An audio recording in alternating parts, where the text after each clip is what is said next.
Kung walang kumakain ng baboy, ba't pa ipagbabawal? Kasi hindi kailanman magbabawal ang Diyos kung ang bagay ay hindi mo pwedeng kainin. Alam niyo po, lahat ng mga bagay na nilikha ng Diyos, alam niyo man ang hindi, o alam niyo man o hindi ang dahilan, meron pong purpose yan. Alam naman natin mga kapatid na ang nakakaalam sa mga pinahintulot kainin at bawal, ito lang yung bayan ng Diyos. Hindi ho ito alam ng ibang bayan.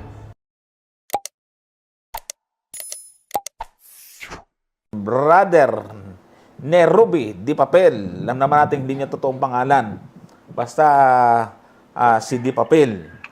Yung kanyang sabi po rito, sabi nyo ang baboy ay hindi pagkain. Sa Bible ba, walang sinabi ng baboy pag kinakain? O yun maganda yung kanyang mga termino. Kailangan maingat tayo sa mga terminolohiya na ginagamit. Sabi sa verse na ito, bakit inaalagaan ng baboy? Pit lang ba or pagkain? Okay, so maganda ang kanyang tanong.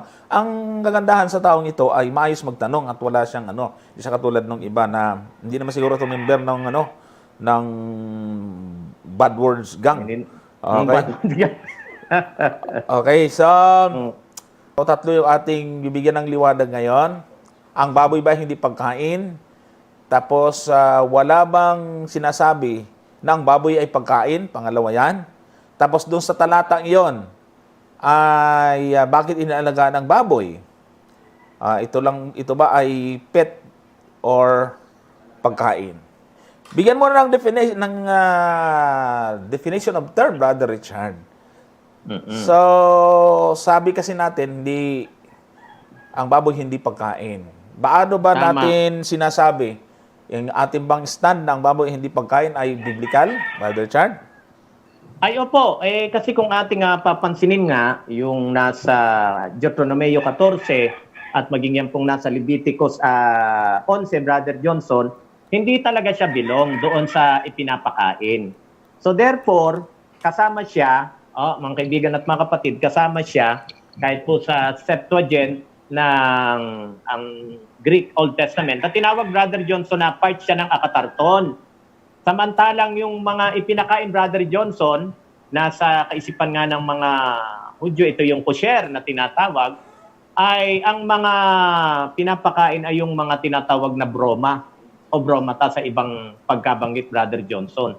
Kaya doon natin nasabi na ang baboy ay hindi pagkain, Brother Johnson. So, baka pumasok na yung tanong, bakit nilikha siya ng Diyos? So, ito rin, Brother Johnson. Nalala nyo na kahit wala pang kasalanan, di ba lahat ng bunga ng punong kahoy doon sa paligid ng hardin ipinapakain kay Eva at Adan? Pero merong kauri, puno din, Brother Johnson, na ang bunga ay pagkakilala ng mabuti at masama, hindi yun ipinapakain. Therefore, hindi yun pagkain ni Eva at Adan, Brother Johnson. Kahit puno din siya. Sana po'y nasusundan ito. So, lalong dito rin naman sa ating, pinag-uusapan ngayon. Sabi mo nga, definition of term muna tayo. Definite na masasabi nga natin na talagang hindi pagkain ang baboy sa mata ng Diyos, mga giliw kong kapatid kay Kristo. Isa siyang bahagi ng mga nilikha ng Diyos, pero tandaan po na hindi porke nilikha ng Diyos ay lahat makakain, Brother Johnson, o lahat ay pagkain na kinukonsider, Brother Johnson. Pwedeng makain, pero hindi considered as pagkain, Brother Johnson. At isa doon, Brother Johnson, isa doon ang baboy. Doon sila masyado nag-iinit sa baboy. Ba't di kasi yan nila isama yung iba? Pero sige, doon sa baboy, hindi talaga. Dahil maliwanag na letra for letra ang binanggit. At ang baboy, sapagkat baak ang paa, subalit hindi ngumunguya, karumal-dumal nga sa inyo, Brother Johnson. Kaya hindi talaga siya classified, hindi siya considered as pagkain, Brother Johnson. Kung tama yung sinabi ni Brother Richard, mga kapatid, pag definition ng Bible, ang pag-usapan, ay hindi yan ipinapakain. Kaya naman, yung mga terminolohiya sa original na salitang ginamit sa Bible, na bruma, yan po yung mga eatables or kaya ipinahintulot. At never na yung bruma ay ginamit sa baboy. Yan po yung tinatawag na food. Kailanman yung bawal o ipinagbawal ng Diyos ay hindi ginamitan ng salitang food sa Bible, sa termino ng Biblia. Ngayon lang sa ating na mga yung mga nagbibigay ng definition na hindi naman base sa Bible, pwede lang i-category as food. Pero sa Bible ay hindi. Eh ano bang Tama, susundin tama. natin? Yung sinasabi o pakahulugan ng Biblia or nung mga yung ating mundo ngayon? Kasi hindi lahat ng pwedeng kainin ay food. At para magkaroon tayo ng idea, alam naman natin, meron naman hanggang ngayon yung mga Jewish or mga Israelites, yung mga Hudyo, sila ay meron silang pakahulugan sa food hanggang ngayon, hindi nagbabago yon. Kaya wala Tama. po tayong makikita na ang mga ipinagbawal, kasama na yung baboy, ay kinatigory nila sa tinatawag nilang kosher. Pag sinabing kosher, ito yung kanilang hindi bawal sa kanila. So hindi ho nakasama doon yung baboy sa kosher. Pwede nyo i-search yan eh. Kung ang baboy ba or yung swine or pig ay kosher, hindi ho. Kasi doon nakabase ang mga Hudyo sa kung ano ang pakahulugan ng Bible. So, kami po ay hindi talaga naniniwala na yan ay food. Kasi kung yan ay pagkain, ay bakit ipagbabawal? Ngayon, doon papasok ngayon yung mga kasunod mong tanong na sa Bible ba walang sinabi na ang baboy ay pagkain? Ang sagot natin, wala talaga. Wala. Maghanap po kayo ng talata na ang bruma ay ginamit sa baboy. Pero may nag-alaga ng baboy. Hindi ko may nag-alaga ng baboy ay pagkain na siya. Tingnan mo ha. Kung walang kumakain ng baboy, ba't pa ipagbabawal? Nakuha nyo? Ibig sabihin, kaya ipinagbawal dahil merong lumalabag, merong kumakain talaga. Alam naman natin mga kapatid na ang nakakaalam sa mga ipinahintulot kainin at bawal, ito lang yung bayan ng Diyos. Hindi ho ito alam ng ibang bayan. At nalalaman lang po nila ito pagka sila po ay nakikipamayan sa Israel, sila po ay nagtatrabaho, hindi lang mga alipin, ang tawag sa kanila mga taibang lupa, ay doon lang nila nalalaman ito. At kapag sila ay nakipamayan na sa Panginoon, ay magiging saklaw na ho siya ng utos na yon. Bagaman, ang utos na yon ay para sa lahat. Ipinagkatiwala lang po yan sa Israel, katulad ng ating mababasa sa aklat ng Roma. Pero hindi ibig sabihin, sila lang talaga ang pinagbabawalan. At yan po ay na mababasa po natin, ipinagkatiwala lamang po sa kanila sa Kapitulo 3 ng Roma, 1 hanggang 2, ano nga ang kahigitan ng mga Hudyo o ano ang mapapakinabang sa pagtutuli. Marami sa anumang paraan, ang una sa lahat ay ipinagkatiwala sa kanila ang mga aral ng Diyos. So, pinagkatiwala lamang po sa kanila. Pero hindi ibig sabihin, yung mga batas na ibinigay sa kanila, sila lang ang pinagbabawalan at silang dapat ang sumunod. Sila ang pinagkatiwalaan para ito ay makarating po sa ibang mga bansa. Tandaan natin yan. Para wag mong misinterpret, sa kanilang pala pinawal yan. Hindi po, sa lahat po yan. Sila kanila lang ibinigay yon, kaya silang unang-unang nakakaalam. Pero yan ay dapat na makarating sa ibang mga bansa din. At kasi, Brother Johnson, titingnan natin, mahilig sa mga Israelita lang yan. Ibig niyang sabihin, pag sa mga Israelita, ayan na naman, pumasok na naman, may nakita ko rito. Di sa kanila lang, katulad ng sinabi mo, Brother Johnson, Mali. Lahat naman talaga pinagkatiwala sa kanila. Ito, halimbawa, Brother Johnson, sige, granting kung kanino binigay, hindi tayo pwedeng makisali. Yun ngayon ang sabi nila, di ba sabi sa Roma Kapitulo 9, 4 hanggang 5. Sige nga, Brother Johnson, sundan natin yung kanilang kaisipan na kung kanino binigay, sa kanila lang dapat yon. Sige nga po, Brother Johnson. Roma. Pakibasa nga yan. 9, 4 hanggang 5. Ayan. Tama. Maganda ito. Sabi po rito, napawang mga Israelita na sa kanila ang pagkukup-kup at ang kaluwalhatian at ang mga tipan at ang pagbibigay ng kautusan at ang paglilingkod sa Diyos at ang mga kapangakuan na sa kanila ang mga magulang at sa kanila mula ang Kristo ayon sa laman na siyang lalo sa lahat Diyos na maluwalhati, magpakailanman siya nawa. Mm. Oh, yun na nga, kita mo. Sa kanila, Brother Johnson eh. Eh kung sasabihin nyo, sa mga Israelita binigay, di sila lang. Eh di paano? Di pati Kristo, di wag na rin kayo. Tama. Oh. Kasi sa mga Israelita rin ito pinagkatiwala. At babasahin ko, Brother Johnson, sa magandang balita Biblia, dito sa talatang 6, tingnan mo ha. Sabi po dito, hindi ito nangangahulugang na wala ng kabuluhan ang salita ng Diyos sapagkat hindi lahat ng mga Israelita ay kabilang sa bayang pinili niya. So ibig sabihin dito, Brother Johnson, makikita natin na kay Israelita may matigas talaga ang ulo, Brother Johnson. Pero hindi natin may tatanggi na yung mga aral na buhay, maging ang Kristo, ay kanino ibinigay, Brother Johnson? Sa mga Israelita. Kaya kung susundan natin, sa mga Israelita yan na binigay, bakit kayo sumusunod dyan? Bakit nga tayo naman, hindi naman tayo mga Israelita? Bakit nakikikristo rin tayo? Bakit sumasampalataya tayo sa ating Penso Kristo? Sa mga Israelita rin naman siya nanggaling, Brother Johnson. Yan. Galing din naman doon. Kaya yung mga reasoning na para sa mga Israelita yan, mga kaibigan at mga kapatid, mag-isip-isip kayo dahil pag binalik sa inyo, sige, kung para sa Israelita, Israelita lang, bakit ang Kristo? Kanino ba galing? Tama. So, ayan, medyo isip-isip lang. Marami na akong nakikitang karugtong na rito, pero ayokong pangunahan. May director tayo, Sige. Brother Johnson, tungkol sa na to. Tapos sabi dito, ang sabi po ay ganito, sa aklat ng bilang, ay babasahin po muna natin, yung Exodus muna tayo. Isa 12:49, isang kautusan magkakaroon sa ipinanganak sa lupain at sa taga-ibang bayan na nakikipamayan kasama ninyo. So, ibig sabihin, ay patunay ito na hindi talaga exclusive sa kanila ang utos, kundi pati doon sa mga taga-ibang bayan. Kasi tingnan po ninyo, pagka nakipamayan sa kanila, sakop na sila. Ibig sabihin, sila lang yung pinili, pero sila ang may karapatan nito na magparating sa ibang bayan. Kaya pag may nakipamayan sa kanila taga-ibang lupa, sakop na po sila nito. Ngayon, dito na po sa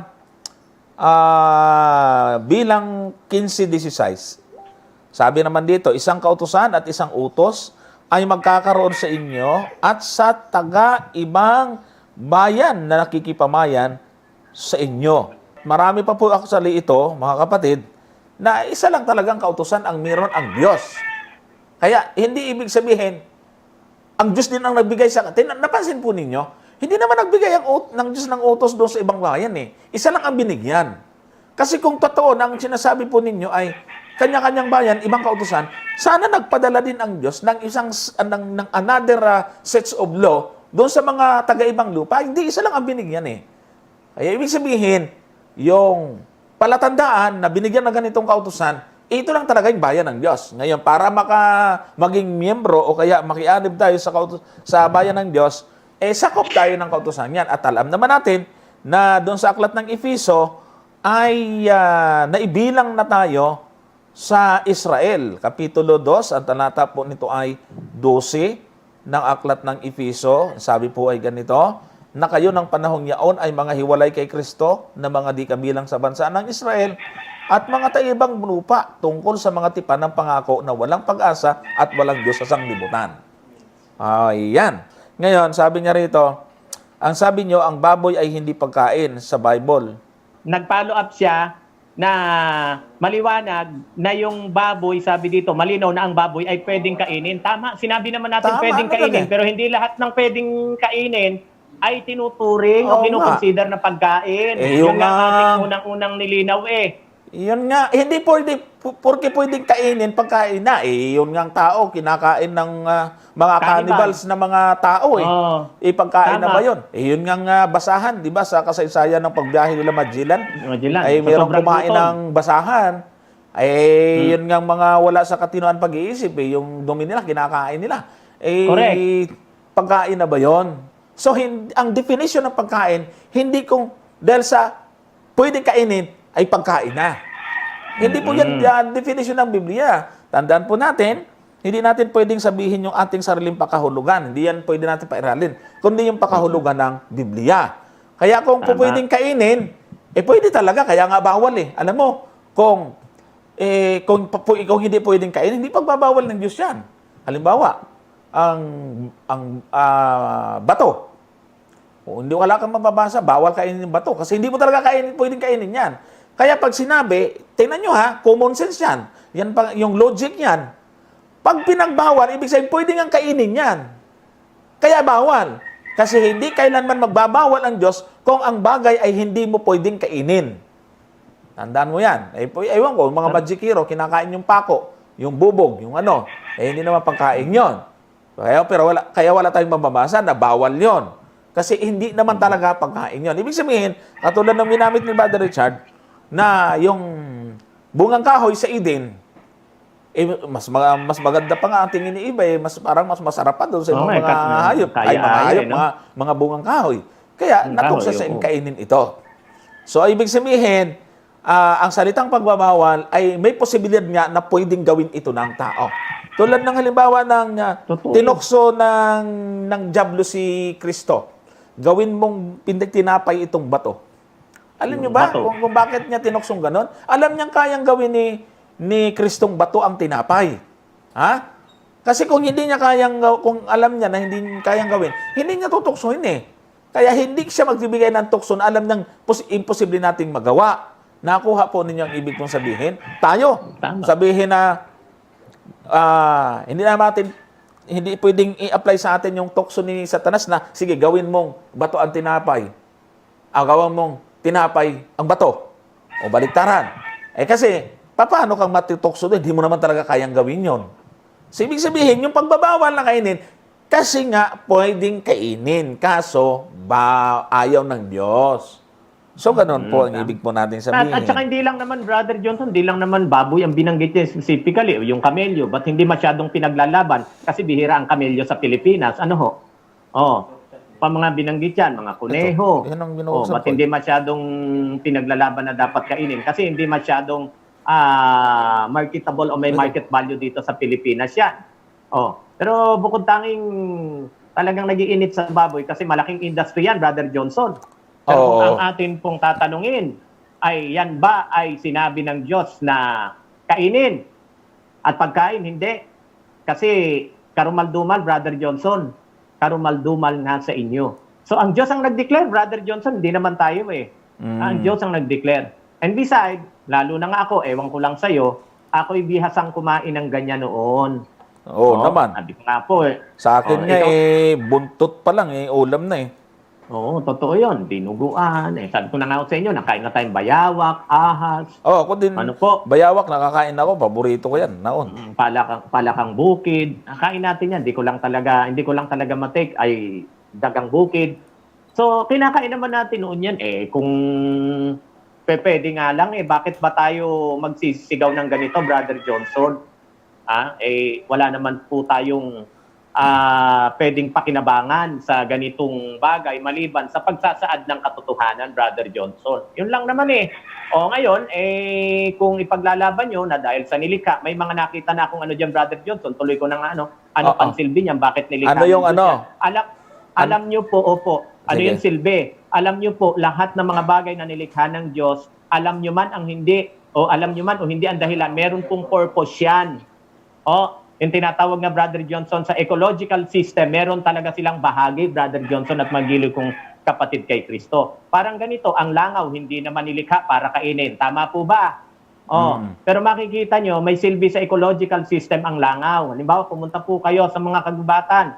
Ang langaw, kinakain ng palaka. Makikita nyo yan, Tapos yung palaka, hindi yan nilikha para ipakain. Kakainin naman ngayon ng ahas at kung sino pa ang pwedeng kumain sa kanya. So makikita po natin, part sila ng ecological system. At maunawaan man natin ang hindi kung anong bahagi nila, alam ng Diyos kung bakit nilikha yung mga yan. Mga giligong kapatid kay Kristo. Marami nga nagsasabi na ang baboy ay isang scavenger. Meron din akong Brother Johnson, meron din akong napanood sa YouTube, na alam mo ba na ang baboy pala, kung talagang matuturuan, magaling ding mag-araro, magaling ding magaling din siya sa garden, Brother Johnson. So, hindi pwedeng sabihin na nilikha ng Diyos dahil sa walang silbi. Meron silang silbi sa tamang angkop o sa tamang paggagamitan, Brother Johnson. And again, hindi lahat na nilikha ng Diyos, hindi kayo papayag, hindi lahat na nilikha ng Diyos, nilikha para kainin. O, kagaya na ng sinabi mo kanina, o, maraming mga cannibals na ngayon ay nagbagong buhay, Brother Johnson, lalong-lalo na sa lugar ng Papua New Guinea. Marami na tayong mga patutuong narinig na na marami sa mga dating cannibals o kumakain ng kapwa-tao, ngayon, dahil sa pagkakilala sa Panginoon, hindi na nila pinapractice yung bagay na yon. Kasi akala nila, pati tao, pwedeng pinapakain Brother Johnson Pero ngayon, naunawaan nila na hindi porke nilikha, kakainin na nating lahat. So, I hope na nag-gets nyo naman po yung ganyang liwanag na sinasabi po ng banal na kasulatan. So, again hindi lahat ng nilikha ng Diyos, mapahayop man yan o ibang mga nilikha, o katulad din ng mga halaman, kakainin na lang natin. Tingnan natin yung talagang maliwanag na inallowed. At yung maliwanag na hindi inallowed, sana naman, pakinggan natin na gawin din natin yung sinabi ng Panginoon sa mga ipinahintulot at hindi, Brother Johnson. Iyan. Okay, so nag-research po ako dito sa scavenger sa online at kasama nga doon yung baboy at yung mga sa ibon, mayroon ding scavenger. Sa mga lamang dagat ay meron ding mga scavenger. At karamihan talaga sa kanila, halos, ay kung ano yung pinagbawal ng Diyos, sila nga yung scavenger. Yung, at saka, Brother Johnson, kaya nga yung sa dagat, mga kapatid, mga kaibigan, yung mga scavenger dyan, yung walang kaliskis na, yung mga tahong, yung mga crabs, shrimp, sila yung basurero ng dagat, sila yung tagalinis. May sa ibon naman, ito yung mga kumakain ng mga patay na bulok na bangkay ng hayop. Yan yon. Kasama din po doon sa mga hayop naman, ito naman yung mga lion, basta mga carnivorous animals, kasama po doon yung baboy. Lagi ko ang nababanggit, Brother Johnson, Brother Richard lagi ko ang nababanggit na sa probinsya namin wala namang CR doon. Tagalinas doon ganon din naman sa amin nun. Sa Bayabasan ay doon lang po magtatago sa Bayabasan. Tapos habang nakaupo ka, nandoon na yung mga baboy nag-aabang. Pagkatapos mo naman, malinis naman yung Bayabasan At kasi nililinis nila. Brother Johnson, regardless kung ano man ang kinakain yung mga hayop na yan sa kapaligid sa atin, at the end of the day, ang may pinakahuling salita ay kung ano ang sinabi ng Panginoon, Brother Johnson. Tama. Regardless kung naunawa natin o hindi kung anong dahilan ba't sila nilikha ng Diyos. Mas marunong ang Diyos bakit nilikha niya itong mga ito. At siya ang may karapatang mag-declare kung sinong marumi, sinong malinis, kung ano ang pwedeng kainin at anong pwedeng hindi o ano yung mga nilikha na hindi pwedeng kainin. So ganun lang sana kasimple yun Again, Brother Johnson, hindi tayo ang kaano nila dito, hindi tayo ang katalo nila rito. Ang katalo nila dito ay yung Diyos na nagsalita niyan, Brother Johnson, hindi tayo. Tama. Ayan. Ayan, so sabi po rito ng sunod na mga tanong dito ay kasi kung ang tanong ay bakit nilikha yan, yun po ang kanilang papel, basurero, tagalinis. Yung tanong kasi na bakit nilikha kung hindi pa kakain ay sa kaisipan na lang natin yan. Ang daming nilikha ng Diyos, hindi para kainin Actually, ang mga hayop, hindi nilikha yan. Wala talagang kumakain bago magkaroon ng baha. Pinahintulot lang yan pagkatapos ng baha kasi namatay na yung mga hayop at mga halaman. Kaya doble ang dami ng pares ng malinis kasi nga yun ang magiging consumption nila after the flood, mga kapatid.